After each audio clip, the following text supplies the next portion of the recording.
আসসালামু আলাইকুম, আমন্ত্রণ বাংলা ভিশন সংবাদে, সঙ্গে আছি বিপাশা মজুমদার। শুরুতেই বিআরবি কেবলস সংবাদ শিরোনাম। করোনায় নতুন শনাক্ত প্রায় ৩,০০০। আজ থেকে ১১ দফা নির্দেশনা কার্যকর। মাস্ক না পরলে জেল, হুঁশিয়ারি স্বাস্থ্যমন্ত্রীর। বাসে অর্ধেক যাত্রী, বাড়ছে না ভাড়া। আইন নয়, সরকারি খালেদা জিয়ার মুক্তিতে বাধা, বিএনপি নেতাদের অভিযোগ। সমাবেশ বন্ধ করে সরকারের পতন ঠেকানো যাবে না।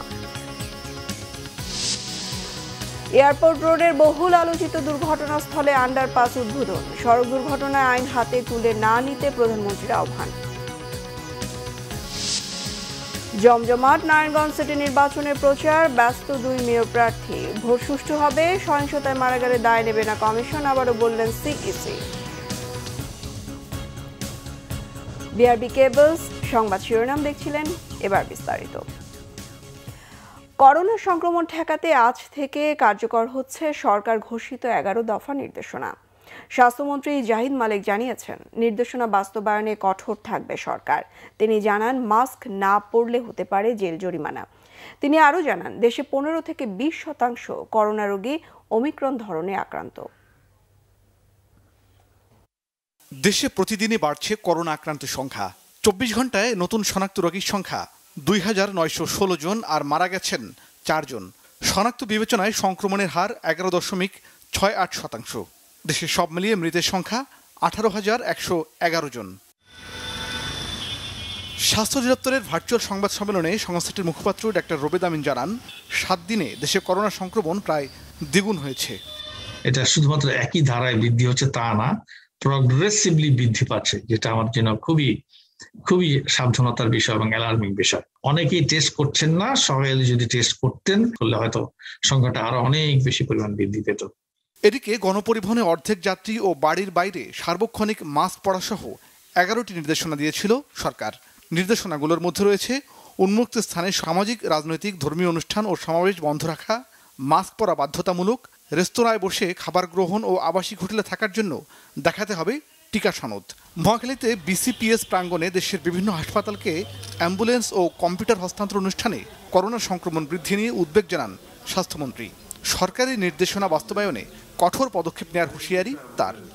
মাস্ক পরতে হবে, যদি না করে তাহলে মোবাইল কোর্টের মাধ্যমে তাকে জরিমানা করা হবে এবং জেল পর্যন্ত হতে পারে। এইভাবে বাড়লে পরে এই লোকগুলো একটা পার্সেন্টেজ কিন্তু হাসপাতালে আসবে।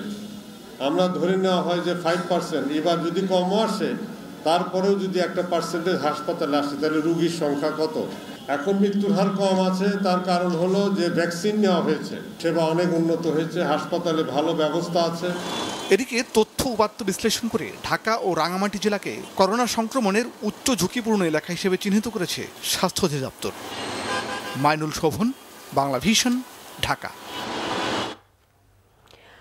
করোনা সংক্রমণ প্রতিরোধে গণপরিবহনে অর্ধেক যাত্রী পরিবহনে মন্ত্রিপরিষদ বিভাগের সিদ্ধান্ত পুনর্বিবেচনার দাবি জানিয়েছে সড়ক পরিবহন মালিক সমিতি। বাসের ভাড়া না বাড়িয়ে যত সিটি তত যাত্রী পরিবহন করতে চায় সমিতি। বুধবার দুপুরে বিআরটিএ চেয়ারম্যানের সাথে বৈঠকের পর এই দাবি জানান সড়ক পরিবহন মালিক সমিতির সভাপতি মশিউর রহমান রাঙা। তিনি জানান, রাজধানীতে যাত্রীর তুলনায় বাসের সংখ্যা কম। সরকারি, বেসরকারি অফিস, স্কুল, কলেজ সব খোলা রেখে অর্ধেক যাত্রী পরিবহনের সিদ্ধান্ত যুক্তিসঙ্গত হবে না। তার মতে, বাসের যাত্রীর পাশাপাশি চালক, সহকারী সবাই যদি মাস্ক পরে তাহলে করোনা সংক্রমণ ছড়াবে না।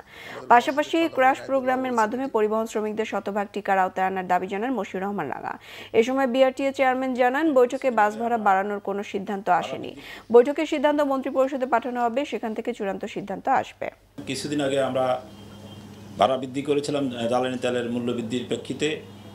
তো এই ক্ষেত্রে এই সময়ে ভাড়া বৃদ্ধিটা আমরা যৌক্তিক মনে করছি না, এবং ক্যাবিনেটের নির্দেশনার প্রেক্ষিতে যেহেতু ভাড়া বৃদ্ধি করা যাবে না, আমাদের বিদ্যমান ভাড়ায় গণপরিবহন চলবে। ভাড়া বৃদ্ধি করতে আমরা চাই না, আমরা জনগণের বারংবার রোষানলে পড়তে চাই না, বা আমাদের যারা যাত্রী তারা যেন আমাদের উপরে বিরাগ বা অন্য কোনো কারণে আমাদের অসন্তুষ্ট না হন। আমাদের অনুরোধটা হচ্ছে সরকারের কাছে যে আমরা সব যাত্রী নিয়ে চলাচল করতে চাই। মাস্ক, স্যানিটেশন এবং ভ্যাকসিনেশন সবগুলোই আমরা সঠিকভাবে যাতে আমাদের স্টাফরা দিতে পারে।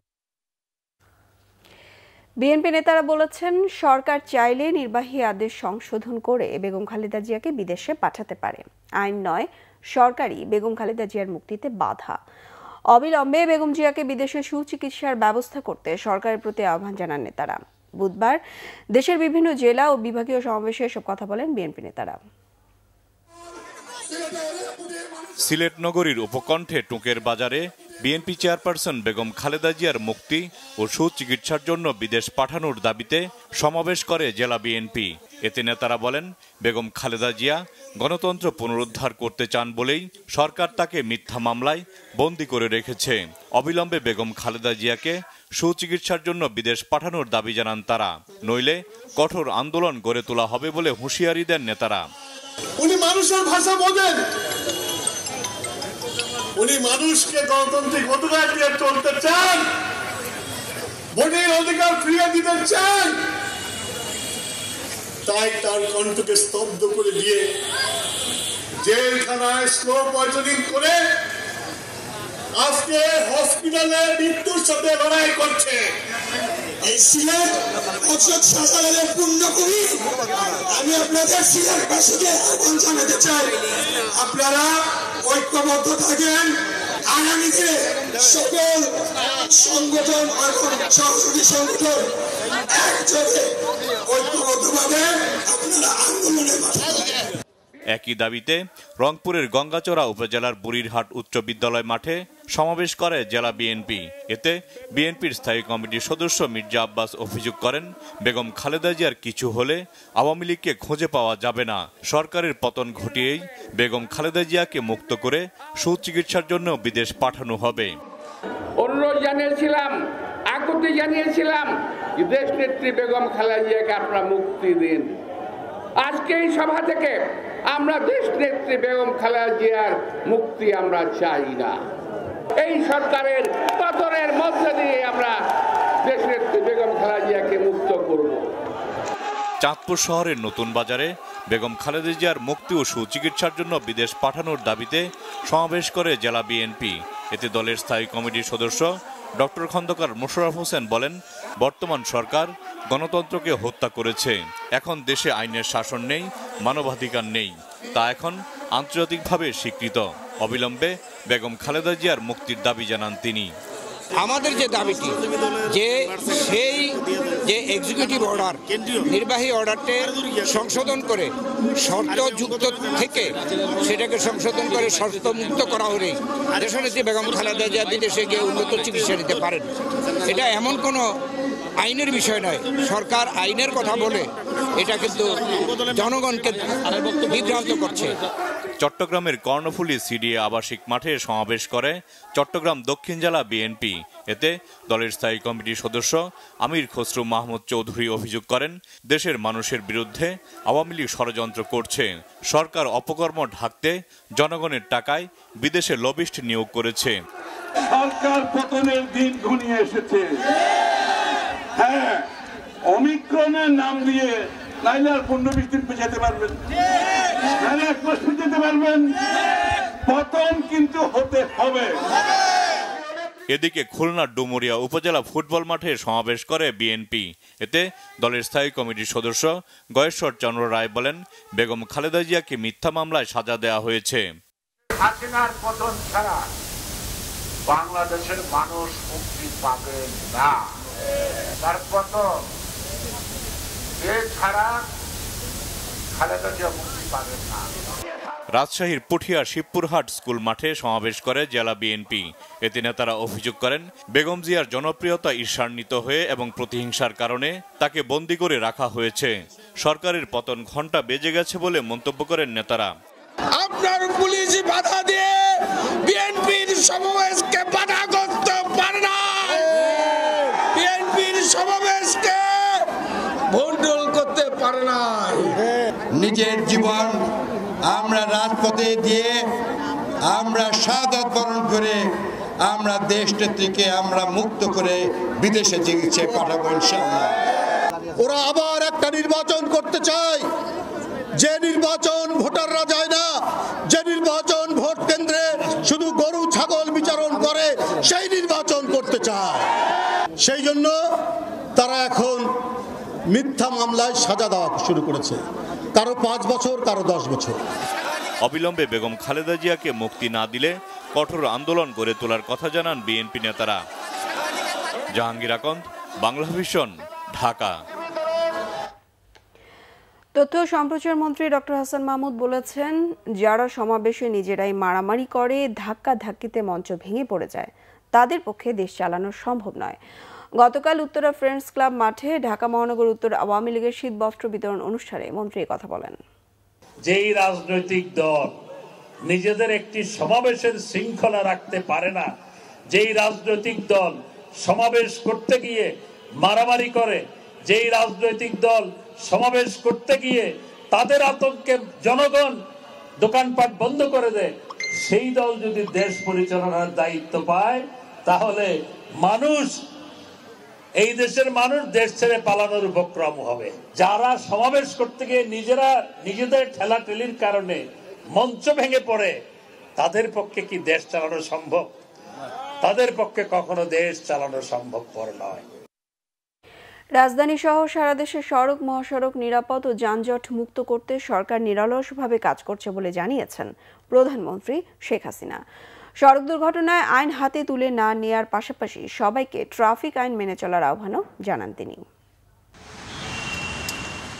শিক্ষার্থীদের সড়ক আন্দোলনের অন্যতম দাবি ঢাকা এয়ারপোর্ট রোডে Shaheed Ramizuddin cantonment school and college সংলগ্ন পথচারী আন্ডারপাস বুধবার উদ্বোধন করেন প্রধানমন্ত্রী শেখ হাসিনা। এছাড়া সিলেট শহর বাইপাস গ্যারিসন 4 লেন সড়ক, কক্সবাজারের বালুখালী থেকে বান্দরবনের গুন্ধুম সীমান্ত পর্যন্ত সংযোগ সড়ক এবং রাঙ্গামাটির নানিয়ারচরে চেঙ্গি নদীর উপর 500 মিটার দীর্ঘ সেতু উদ্বোধন করেন প্রধানমন্ত্রী। উদ্বোধন অনুষ্ঠানে গণভবন থেকে ভার্চুয়ালি যুক্ত ছিলেন প্রধানমন্ত্রী শেখ হাসিনা। অনুষ্ঠানে দেয়া বক্তব্যে শেখ হাসিনা সারা দেশে নিরাপদ ও যানজট মুক্ত সড়ক যোগাযোগ গড়তে সরকারের নানা উদ্যোগ তুলে ধরেন। রাজধানী ঢাকা সহ সারা দেশে মহাসড়ক নিরাপদ ও যানজট মুক্ত রাখতে আওয়ামী লীগ সরকার নিরলসভাবে কাজ করে যাচ্ছে। রাজধানী ঢাকার যানজট নিরসনে ইতিমধ্যে মেট্রো রেল প্রকল্প, বাস র্যাপিড ট্রানজিট প্রকল্পের কাজ দ্রুত এগিয়ে চলছে। ইতিমধ্যে রিভাইজড স্ট্র্যাটেজিক ট্রান্সপোর্ট প্ল্যানের আওতায় flyover, elevated expressway, metro rail, commuter railway, ভূগর্ভস্থ টানেল, ঢাকা শহরের চারিদিকে ring road, circular rail line এবং ওয়াটারওয়ে নির্মাণ সহ বিভিন্ন উদ্যোগ গ্রহণ করা হয়েছে। এসব প্রকল্পের কাজ শেষ হলে রাজধানীবাসী নিরাপদে ও দ্রুত সময়ে যাতায়াত করতে পারবে। সড়ক দুর্ঘটনা রোধে পথচারীদের সচেতনতার পাশাপাশি চালকদের প্রশিক্ষণের উপর গুরুত্ব আরোপ করেন প্রধানমন্ত্রী। যখন একটা দুর্ঘটনা ঘটে, আমার এটা অনুরোধ থাকবে সকলের কাছে যে সেই দুর্ঘটনা কেন ঘটলো, কি কারণে ঘটলো এবং কার দোষে ঘটলো সেটা বিবেচ্য বিষয়, সেটা খুঁজে দেখা দরকার। সেখানে আমি পথচারীদের উদ্দেশ্যে এটুকু বলবো যে ট্রাফিক রুলস সম্পর্কে সবার জ্ঞান থাকা দরকার এবং সেটা মেনে চলা দরকার। ছাত্রছাত্রীদের আমি বলবো যে রাস্তায় চলাচল করার সময় অবশ্যই ট্রাফিক রুলস মানতে হবে। তাছাড়া আমাদের যানবাহনগুলি, বিশেষ করে ভারী যান, বাস, ট্রাক, সেগুলিও যান্ত্রিক কোনো ত্রুটি আছে কিনা সেটাও সবসময় পরীক্ষা করতে হবে। এই বিষয়টা সবাই নজরে রাখবেন। আর একটি কথা আমি আবারও বলবো যে কেউ আইন হাতে তুলে নেবেন না। দেশের এই উন্নয়ন অগ্রযাত্রা কেউ আর থামিয়ে দিতে পারবে না বলেও জানান সরকার প্রধান। সুন্দর হোক সকলের জীবন। রুকুনুজ্জামান, বাংলা ভিশন, ঢাকা। এবার নারায়ণগঞ্জ সিটি কর্পোরেশন নির্বাচনের খবর।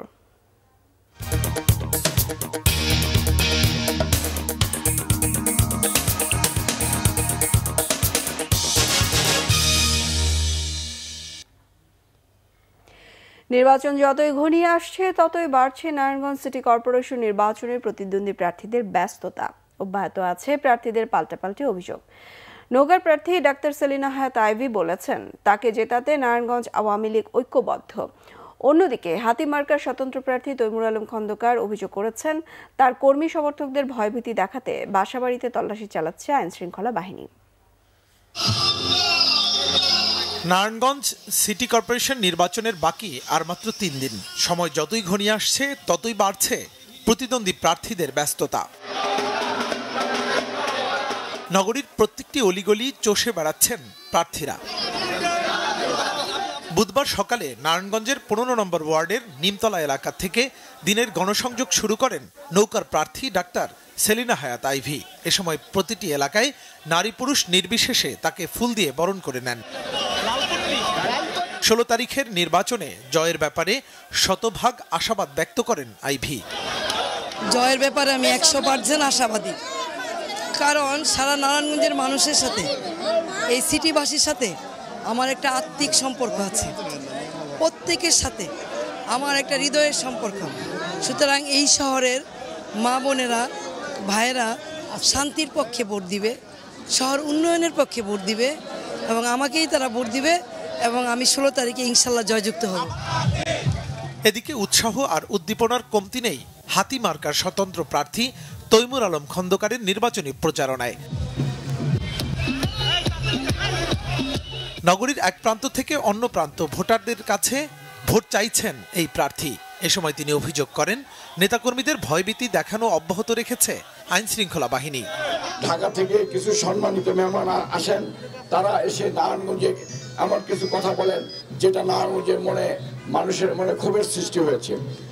একজন বলে গেছেন তৈমুরকে মাঠে নামতে দেওয়া হবে না, আরেকজন বলেছেন গুরুকে দেখেছো তো ফাঁদ দেখো নাই, কিন্তু আমরা এখন ফাঁদ দেখা শুরু করেছি। কিভাবে? যে আমাদের নেতাকর্মী যারা আছে তাদেরকে অনেকে গ্রেপ্তার করছে এবং বাড়ি বাড়ি তল্লাশি করছে। চাষাড়া এলাকার খানপুর জেনারেল হাসপাতালের সামনে এক পথসভার মধ্য দিয়ে বুধবারের গণসংযোগ শুরু করেন তৈমুর আলম খন্দকার। এই সেই ঐতিহাসিক শীতলক্ষা যার কোল ঘেঁষে গড়ে উঠেছে দেশের অন্যতম প্রাচীন নগরী নারায়ণগঞ্জ। ব্যবসা বাণিজ্য সহ নানা কারণে এই নগরীর গুরুত্ব রয়েছে পুরো দেশের মানুষের কাছে। এই কারণেই এখানকার নির্বাচন মানেই আকর্ষণের কেন্দ্রবিন্দু। তাই 16 তারিখের নির্বাচনে কে হচ্ছেন এখানকার নতুন মেয়র, সেই অপেক্ষায় পুরো দেশের মানুষ। মুহিবুল্লাহ মুহিব, বাংলা ভিশন, নারায়ণগঞ্জ। এদিকে প্রধান নির্বাচন commissioner K M Nurul Huda বলেছেন, নারায়ণগঞ্জ সিটি নির্বাচন হবে সুষ্ঠু ও নিরপেক্ষ। সহিংসতায় কেউ মারা গেলে তার দায় কমিশন নেবে না বলে আবারও হুঁশিয়ার করেছেন সিসি। গতকাল Narayanganj Morgan girls school and কলেজে আয়োজিত অনুষ্ঠানে তিনি বলেন, নির্বাচন পরবর্তীতে কোনো ধরনের সহিংসতা না হয় সেদিকে খেয়াল রাখতে আইনশৃঙ্খলা বাহিনীর প্রতি নির্দেশ দেওয়া হয়েছে। ইভিএম এর মাধ্যমে সুষ্ঠু ও নিরপেক্ষ নির্বাচন করতে প্রিজাইডিং অফিসারদের যথাযথ দায়িত্ব পালনের নির্দেশ দেন সিসি। ব্যক্তি নয়, আইনের মাধ্যমে নির্বাচন পরিচালনা করা হবে বলেও জানান তিনি। শামীম ওসমান সংবাদ সম্মেলনে আচরণবিধি লঙ্ঘন করলেও তা শাস্তিযোগ্য অপরাধ নয় বলে জানান সিসি। আমি বিশ্বাস করি যে নির্বাচনে সুষ্ঠু নির্বাচন হবে, আর প্রশাসনের পক্ষ থেকে তাদের যথেষ্ট রকমের কর্মতৎপরতা আছে। তারা প্রার্থীদের সাথে কথা বলেছে। লোক মারা গেছে সেটা কিভাবে, আমি আপনাদের মাধ্যমে কিন্তু বারবার বলেছি, কিভাবে নির্বাচন কমিশন বা সে দায়বদ্ধতা আসে কোনোভাবেই আমি দেখি না, হিসাব মেলে না। সেনাবাহিনীর অবসরপ্রাপ্ত মেজর সিনহা হত্যা মামলার রায়ে আগামী 31 জানুয়ারি। বাদী ও রাষ্ট্রপক্ষের দাবি, তারা আসামিদের অপরাধ প্রমাণ করতে পেরেছেন, সর্বোচ্চ শাস্তি মৃত্যুদণ্ড আশা করছেন তারা। অপরদিকে আসামি পক্ষের আইনজীবীদের দাবি, রাষ্ট্রপক্ষ যথাযথ যুক্তিতর্ক উপস্থাপনে সক্ষম হয়নি। মশিদুর রহমান খোকনের তথ্য ছবিতে বিস্তারিত।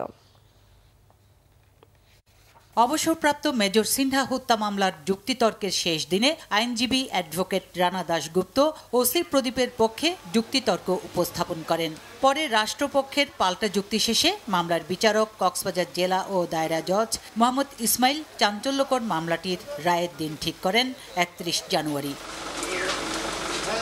6 মাস ধরে সাক্ষ্য গ্রহণ ও জেরাসহ যুক্তিতর্ক উপস্থাপনকালে বাদী ও রাষ্ট্রপক্ষ আসামিদের বিরুদ্ধে আনা অভিযোগ প্রমাণ করতে পারেননি দাবি আসামি পক্ষের আইনজীবীর। এই যে কতগুলো শব্দ বলে, একটা পূর্ব পরিকল্পনা ছিল, পূর্ব পরিকল্পনার সাথে একটা চক্রান্ত হয়েছে হত্যার জন্যে, এবং তারই অনুঘটক হিসেবে হত্যাটা হয়েছে। আমরা আদালতকে তুলে ধরে বলার চেষ্টা করেছি, রাষ্ট্রপক্ষ তো তার সম্পূর্ণরূপে প্রমাণে ব্যর্থ হয়েছে। এভিডেন্স যা আছে তারই আলোকে আমরা ন্যায় বিচারটা প্রত্যাশা করি। অপরদিকে রাষ্ট্র ও বাদীপক্ষের আইনজীবীদের দাবি, আসামিদের বিরুদ্ধে তারা অভিযোগ প্রমাণ করতে পেরেছেন, সর্বোচ্চ শাস্তির আশা তাঁদের। আমরা আশা করছি ন্যায় বিচার এবং সর্বোচ্চ সাজা আইনানুগভাবে। সন্দেহের ঊর্ধ্বে উঠে আমরা প্রসিকিউশন সাইড থেকে মামলা প্রমাণ করতে সক্ষম হয়েছে। আইনি পোশাকে আর যেন এমন নৃশংস কোনো হত্যাকাণ্ড না হয়, আইনের প্রতি মানুষের শ্রদ্ধা থাকে, সে আইনের শাসন প্রতিষ্ঠার জন্য আমি হুজুর আদালতের কাছে সর্বোচ্চ শাস্তি দাবি করেছি। 2020 সালের 31 জুলাই রাতে পুলিশের গুলিতে নিহত হন অবসরপ্রাপ্ত major Sinha Mohammad Rashed Khan. Bangla Vision news desk. শেষ মুহূর্তের প্রচারণায় জমজমাট নোয়াখালী পৌরসভা নির্বাচন। পোস্টারে ছেয়ে গেছে পুরো পৌর এলাকা। স্লোগানে মুখর অলিগলি। মেয়র পদে 7 জন, কাউন্সিলর পদে 63 এবং সংরক্ষিত কাউন্সিলর পদে 14 জন প্রার্থী প্রতিদ্বন্দ্বিতা করছেন। নোয়াখালী পৌর নির্বাচনে প্রার্থীদের প্রতিশ্রুতির ফুলঝুরিতে চলছে ব্যাপক প্রচারণা। ব্যানার, ফেস্টুন আর পোস্টারে ছেয়ে গেছে রাস্তাঘাট, অলিগলি। ব্যস্ত সময় পার করছেন প্রার্থীরা। চলছে উঠান বৈঠক, সভা সমাবেশ। ভোটারদের দাঁড়ে গিয়ে ভোট চাইছেন তারা। আপনারা আমার একটা পরিবার, আমার ভালো ভালো দেখার দায়িত্ব আপনাদের আছে। এ পৌরসভায় আওয়ামী লীগের প্রার্থী, বর্তমান মেয়র ও জেলা আওয়ামী লীগের 1 নম্বর যুগ্ম আহ্বায়ক শহীদুল্লাহ খান সোহেল। করোনা মহামারীতে যখন লকডাউনে মানুষ কর্মহীন হয়ে পড়ছে, তখন একমাত্র আমি সাধারণ মানুষের পাশে গিয়ে দাঁড়িয়েছি, তাদেরকে সহযোগিতা করেছি। পাশাপাশি আমি বিগত 5.5 বছরে এই নোয়াখালী পৌরসভায় যে উন্নয়ন করেছি, বিগত 40 বছরে এরকম উন্নয়ন কেউ করতে পারেনি। যার কারণে সাধারণ মানুষ দল বল ধর্ম বর্ণ নির্বিশেষে সকলেই আমার প্রতি তাদের সমর্থন, দোয়া, ভালোবাসা এবং সমর্থন আছে। বিএনপি প্রতিদ্বন্দ্বিতা না করলেও দলের 2 জন লড়ছেন স্বতন্ত্র হিসেবে। আধুনিক যানজট মুক্ত, জলাবদ্ধতা মুক্ত সুন্দর একটা শহর হিসেবে নোয়াখালীর এই শহরকে গড়ে তোলা। বসবাসযোগ্য পৌরসভা হিসেবে আমি ইনশাআল্লাহ এই পৌরবাসীকে উপহার দিব আমি নির্বাচিত হলে। এদিকে প্রচারণায় পিছিয়ে নেই কাউন্সিলর প্রার্থীরাও। রেকর্ড সংখ্যক কাউন্সিলর প্রার্থী প্রতিদ্বন্দ্বিতা করছেন 4 নম্বর ওয়ার্ডে।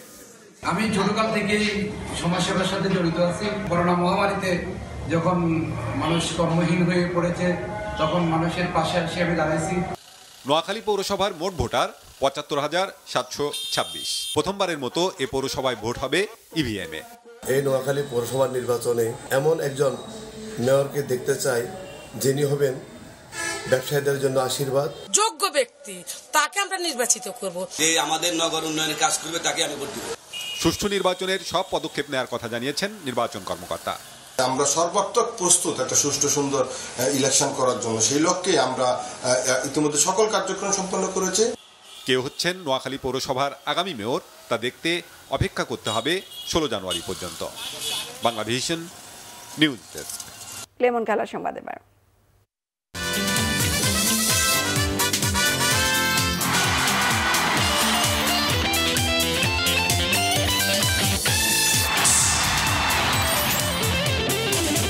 বিপিএল টি20তে ফ্র্যাঞ্চাইজি দলগুলোর ব্র্যান্ড ভ্যালু তৈরি খুবই গুরুত্বপূর্ণ। এই টুর্নামেন্ট থেকে রাতারাতি কোনো দল লাভজনক হবে না, সেজন্য দীর্ঘমেয়াদী পরিকল্পনা ও চিন্তাভাবনা নিয়ে ফ্র্যাঞ্চাইজিদের এগোতে হবে মনে করছেন চট্টগ্রাম চ্যালেঞ্জার্সের ব্যবস্থাপনা পরিচালক কেএম রিফাতুজ্জামান। ড্রাফটের যে আনুষ্ঠানিকতা সেটা শুরু 12 বছরে পা দিয়েছে বাংলাদেশ প্রিমিয়ার ক্রিকেট টি20, কিন্তু গত 7টি আসরে নানা ঘাত প্রতিঘাতে এখনো আইপিএল এর মতো একটি কাঠামোতে দাঁড়ায়নি এই টুর্নামেন্টটি। বিপিএল এ ঢাকার মতোই চট্টগ্রামের ফ্র্যাঞ্চাইজি দলের নাম পরিবর্তন হয়েছে 3 বার। এতে দলগুলোর ব্র্যান্ড ভ্যালু এবং সমর্থক গোষ্ঠী তৈরি হয়নি। সেই জন্য বিসিবির দিকে না তাকিয়ে নিজস্ব পরিকল্পনা নিয়ে এগোনোর চ্যালেঞ্জ চট্টগ্রাম চ্যালেঞ্জার্সের।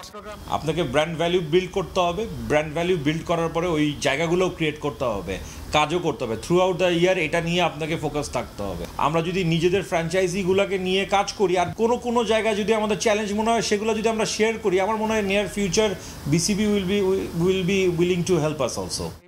আইপিএলে ফ্র্যাঞ্চাইজিগুলো নিজস্ব স্পন্সর ছাড়াও টিভি রাইটস ও টিকেটিং আয় থেকে বড় অঙ্কের আর্থিক সাপোর্ট পাচ্ছে, কিন্তু বিপিএলে সেই অবস্থা তৈরি হয়নি। তাই ফ্র্যাঞ্চাইজিদের আয়ের পথ নিজেদের তৈরি করার উপর গুরুত্ব দিয়েছেন চট্টগ্রাম চ্যালেঞ্জার্সের ব্যবস্থাপনা পরিচালক।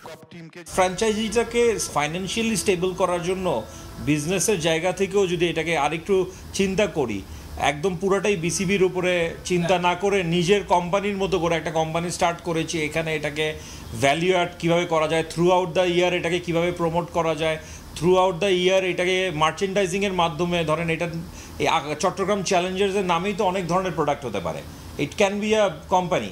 বিপিএল এর মাধ্যমে দেশের ক্রিকেটের উন্নয়নে ভূমিকা রাখার চ্যালেঞ্জ কেএম রিফাতুজ্জামানের। আমাদের একটা ইচ্ছা ছিল ক্রিকেটের সাথে থাকবো, ক্রিকেটের সাথে নতুন করে ঢুকবো, কাজ করব, ডেভেলপমেন্টের সাথে থাকবো। ইনিশিয়ালি বিপিএল নিয়ে, বিকজ বিপিএলটা অনেক বেশি হাইপড, এটার একটা আলাদা গ্ল্যামার আছে, সেই জায়গাটা নিয়ে কাজ করা শুরু করলাম, ওখানে একটা টিম নিলাম। তারপরে আস্তে আস্তে কিন্তু আরও অনেকগুলো পদক্ষেপ নিয়ে কাজ করার জন্য তখন থেকেই কাজ করছি আমরা। যেমন একটা ক্রিকেট একাডেমি করব, সেটার জন্য অলরেডি জায়গা সিলেক্ট করে ফেলেছি এই 1.5 বছর 2 বছরের মধ্যে। বিপিএলে চট্টগ্রামে কোনো দল এখনো শিরোপা জিততে না পারলেও ধীরে ধীরে সাফল্য চূড়ায় ওঠার পরিকল্পনা চট্টগ্রাম চ্যালেঞ্জার্সের।